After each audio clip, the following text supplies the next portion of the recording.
Hello, I am Pramod Pandey, Center for Linguistics, Jawaharlal Nehru University, New Delhi. Today I am going to talk about metrical phonology, the syllable. This is a part of paper 5 entitled Advanced Phonology. In this module, we will talk about the origins of the syllable in generative phonology and how the notion of syllable has led to the development of metrical phonology as well as prosodic phonology. We will also talk about the processes of syllabification and some problems in the understanding about syllables and syllable structures. The origin of the syllable in generative phonology. It should be noted that the notion syllable has actually been known for a long time. Structural phonologists used it, and even later, in later theories such as Eric Fudge's work in 1969 and in the work of Hooper and Veneman, we have had the discussion of the syllable and the importance of the syllable. However, the notion syllable was not incorporated into generative phonology, the classical generative phonology.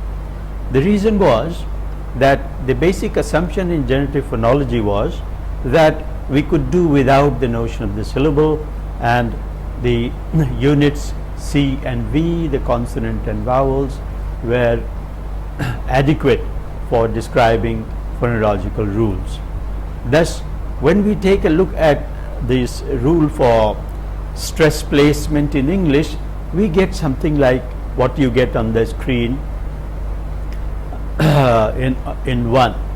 Now notice, if you take a look at the screen, you will notice that we have, the rule says the vowel is stressed at a position which, if the rule is fully expanded, it's in the antepenultimate syllable, and it can be in the penultimate syllable or it can be in the final syllable.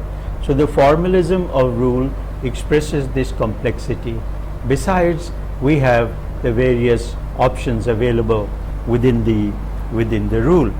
Now this appeared to be the stress rule appeared to be not only counterintuitive but also cumbersome to be able to write a rule like this. There arose certain questions as to what can be the context of a rule. Can you have a phonological process taking place at a position affected by a feature or a segment which is far off? If so, then how far off?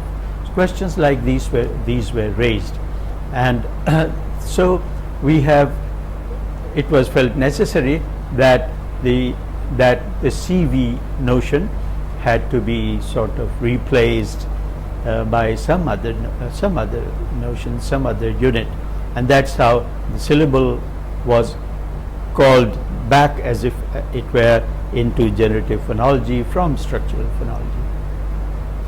Now the main work here is by Khan, 1976 PhD thesis, MIT, where Khan tried to show that it is necessary to incorporate the syllable into generative phonology. The reasons given were evidence from various processes in different languages, especially in English, which could be very simply explained if we resorted to the notion of the syllable. Now, what was very common among processes, and the most common situation was that of a process which includes the boundaries or word boundary or a consonant, either of these two, as you see on the screen in Rule 2. Now this is a rule of l velarization in English. So l is pronounced as o in words such as will, milk, etc. So or milking. So the l becomes l before a consonant or at the end of words. Now this appears to be, the context appears to be somewhat arbitrary. There has to be some common ground for the word boundary and the consonant to occur in the context position. Now it soon became apparent that in fact what you have is the syllable structure context, namely the coda position. So if l occurs in the coda position of a syllable, whether it is at the end of words or it is before another consonant, it is velarized. Now the notion of the syllable then very simply and insightfully explains the process of l velarization as well as several such processes, and thus the notion of the syllable was brought into generative phonology. Now the main function of syllable, as we know, is that of the syllable as an organizing unit. What does it do? It organizes vowels and consonants together in a word. So what we find is, given a word such as context, now we know that n goes with the preceding vowel o, and then t goes with the following vowel a. Now we know that t does not go with the preceding vowel. So the syllable organizes this. So it will say con is one syllable, text is another syllable, and together we have all these segments, consonants and vowels together as part of a word. So it is under the unit syllable that consonants and vowels are grouped. Now this role of the syllable came to be seen to be vital, and many phonologists turned to it to work on it formally. It led actually to the development of the theory of metrical phonology, which tried to explain word stress phenomena, and in the end of prosodic phonology. The theory of prosodic phonology, to which you will be introduced later, says in brief that we have above the segments, we have a set of phonological units larger than the segment, starting from the syllable, then we have the word, then we have phonological phrase, and then we have intonational phrase, and then utterance, as you see on the screen in 4. So what the figure says is that each of these units, like utterance, intonational phrase, phonological word, metrical foot, and the syllable, has in it certain properties. So what is an IP?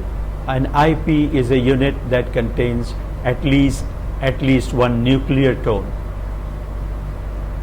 So in a sentence there will be intonational units, and the IP is that intonational unit which carries a nuclear tone.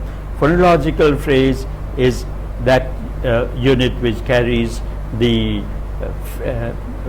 phrasal stress.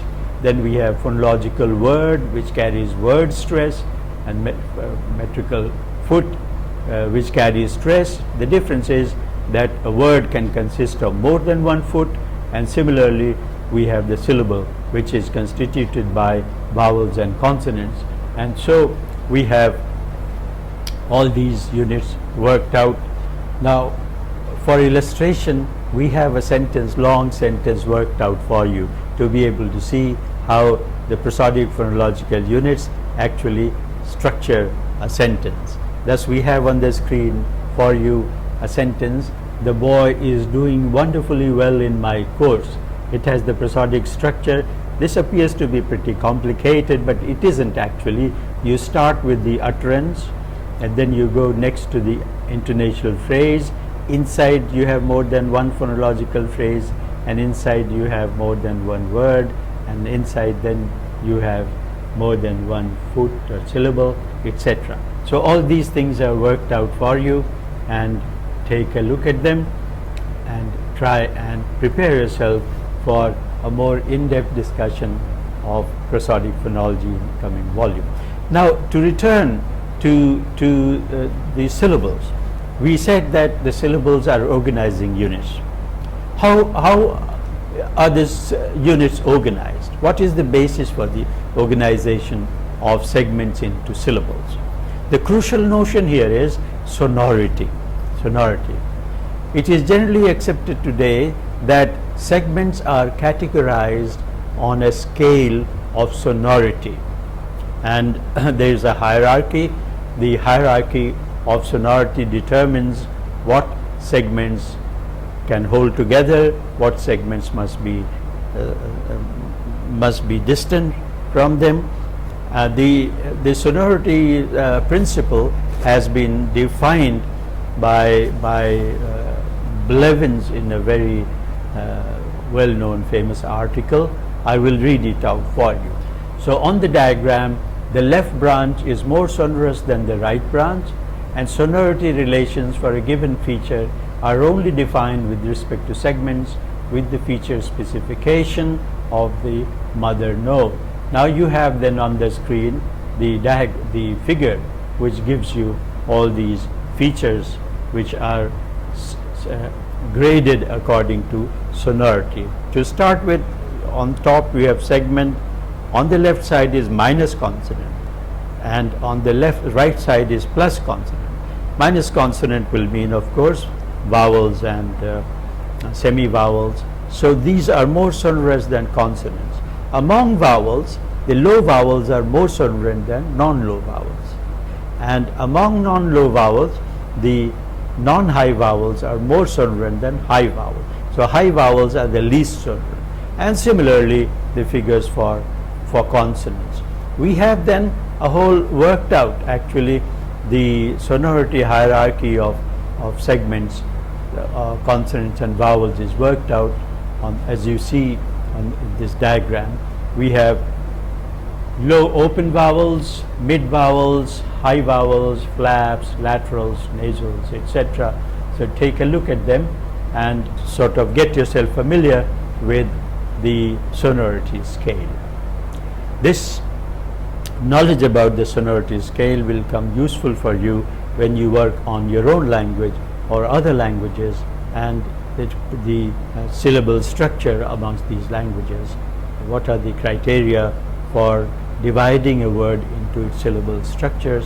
You will notice that the sonority hierarchy will come to be very crucially used in the discussion there.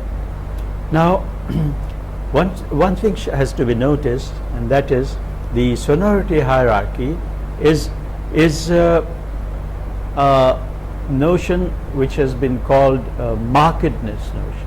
It's a principle, a markedness principle. What do we mean by markedness principle? We distinguish between markedness principle and universal principles in the standard generative phonology, as this. Universal principles are supposed to be those which have very little exceptions. Markedness principles tend to have more exceptions.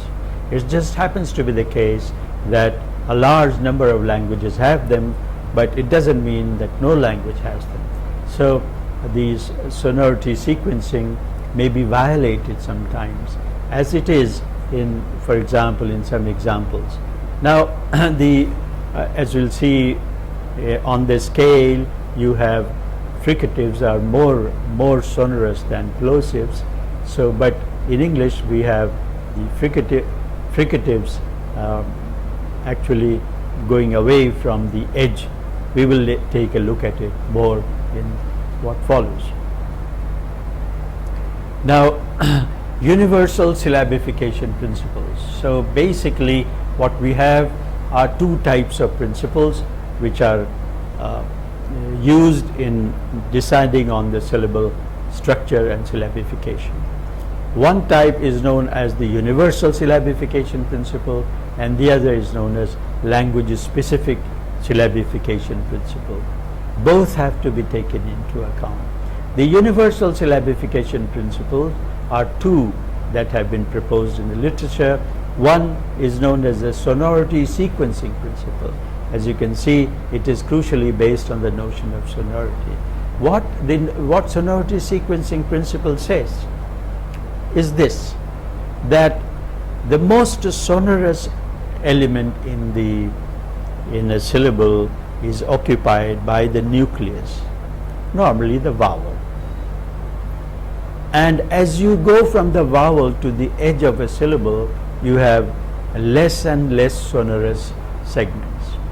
So the least sonorous segments of the segments within a syllable are those which come on the periphery, and the less sonorous segments come after that. The most sonorous segments occupy the central position. You can put it the other way, that is, as you proceed from the periphery to the core of the nucleus of the syllable, the sonority increases. Now this sequencing principle is the one which is found to be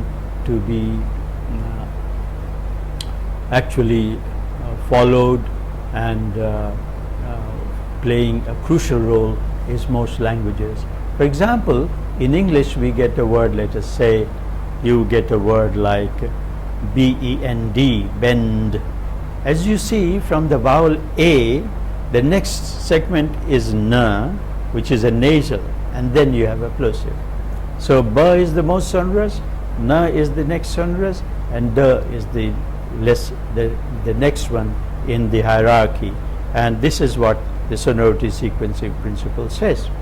Now, a good evidence for how the sonority sequencing principle works is the fact that we don't have words such as, let's say, bedn, B-E-D-N in English. Such words are just not present.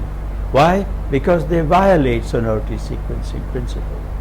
Sometimes, however, the sonority sequencing is violated, as we said, because it's a markedness principle, especially with fricative sir and the plosive following. There could be some special reasons for this, but we do know that the sonority is violated, going by the sonority hierarchy. Now, the second universal principle is known as maximal onset principle, or MO. Now, what the maximal onset principle says is that given a sequence of consonants, they are more likely to go as onset rather than as codas. Now, this is easily exemplified when we look at a single consonant between two vowels. Right? Let us say if we have a word such as easy, E, Z, E. Now Z goes with the following vowel, following E, not with the preceding E. So we say E, Z. We don't say is, E. This follows the maximal onset principle, or MO. And similarly, what we have is, if we have a sequence of three consonants between two vowels, normally the division will be after the first consonant.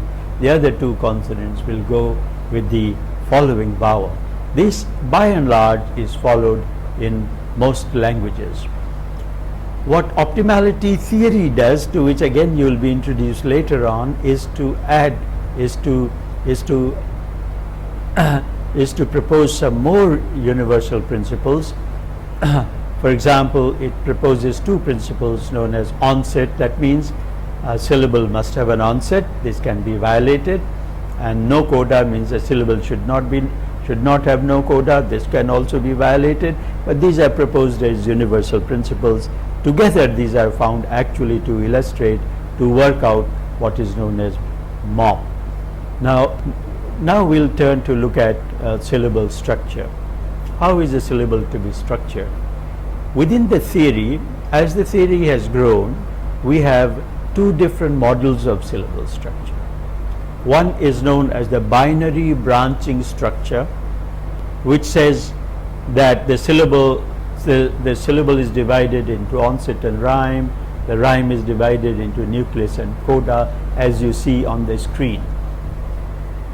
In this word product, for example, what we have is two syllables.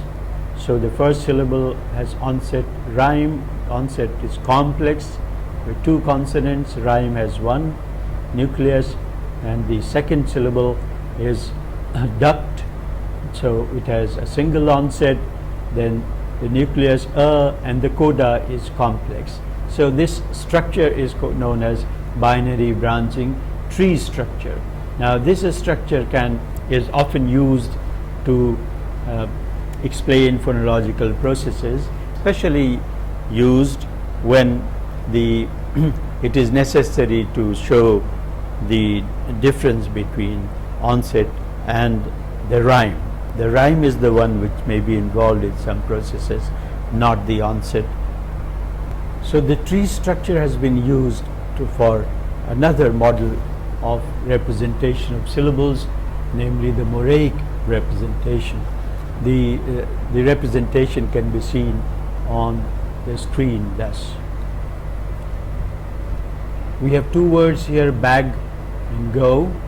What we notice is that there is something common between them, and that is that the rhyme is of similar structure.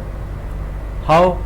Not in terms of consonant and vowel sequences, but in terms of their quantity which is counted in for certain processes.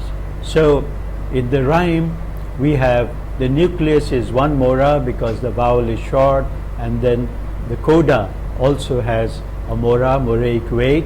Together they make two morae. Similarly, O, which is a diphthong, again has two morae, and so we have these Moraik representation. There is no need here for representing the internal syllable structure segments into them. The question arises, is there a choice? Can we have only one? The answer is that the theory has the provision for you to have both these representations. You may need sometimes the tree structure to explain processes, especially when you have to mention the segments, the exact segments which are involved with their distinctive features, etc. When you have only to talk about the quantity involved in certain processes, then you need to have only the Moraik representation. It's not the case that one of them is the only one that should be had and not the other. Now there are good reasons for us to separate the onset and the coda. You will notice it on in your e-text. For various reasons, the onset and coda are found to be very different from each other, and they have to be separated structurally. Thus onset is the one which functions for strengthening processes, coda is for weakening processes in general. You can have a large number of segments that occur in the onset position. In the coda position you have only small number, etc. Take a look at the various differences, distinctions between onset and coda for providing us a ground for separating the two.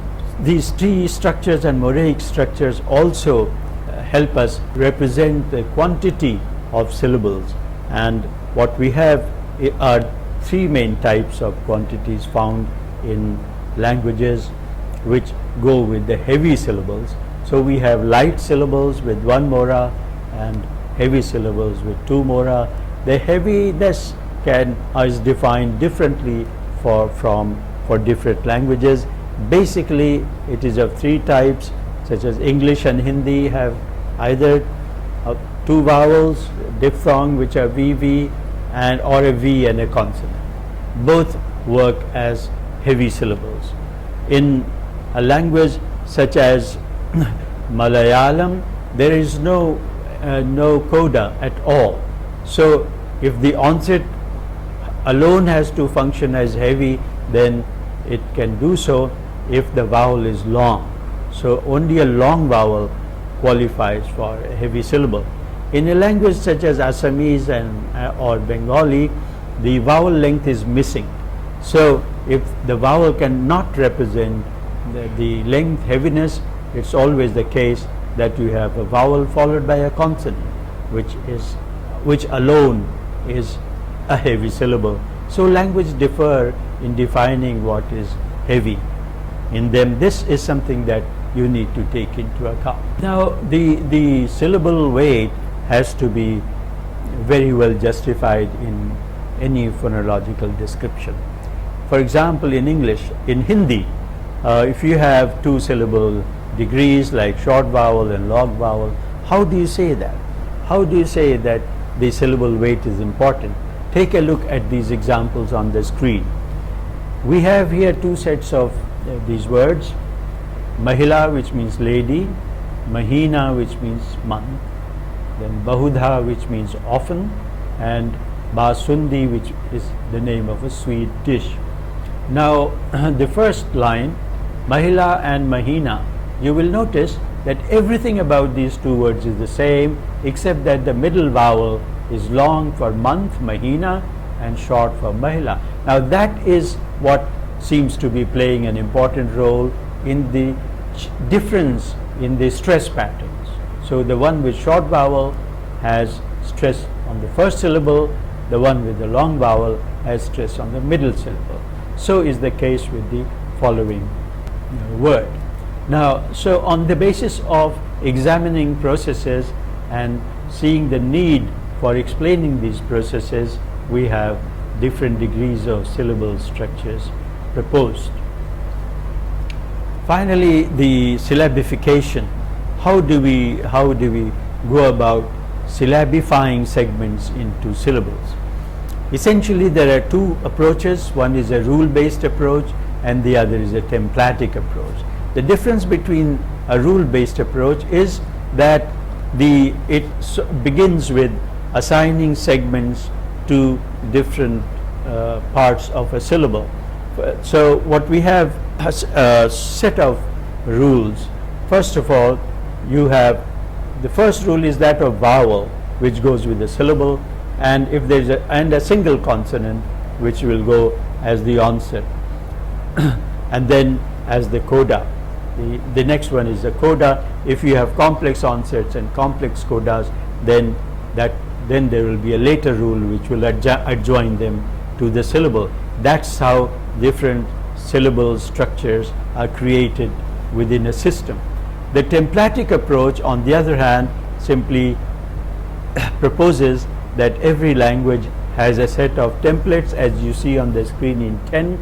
So you have a light syllable, heavy syllable, and in a language such as Hindi or Punjabi, you can have a tri-Moraik syllable called supra-heavy syllable. These are the three types of syllables found in Hindi and Punjabi.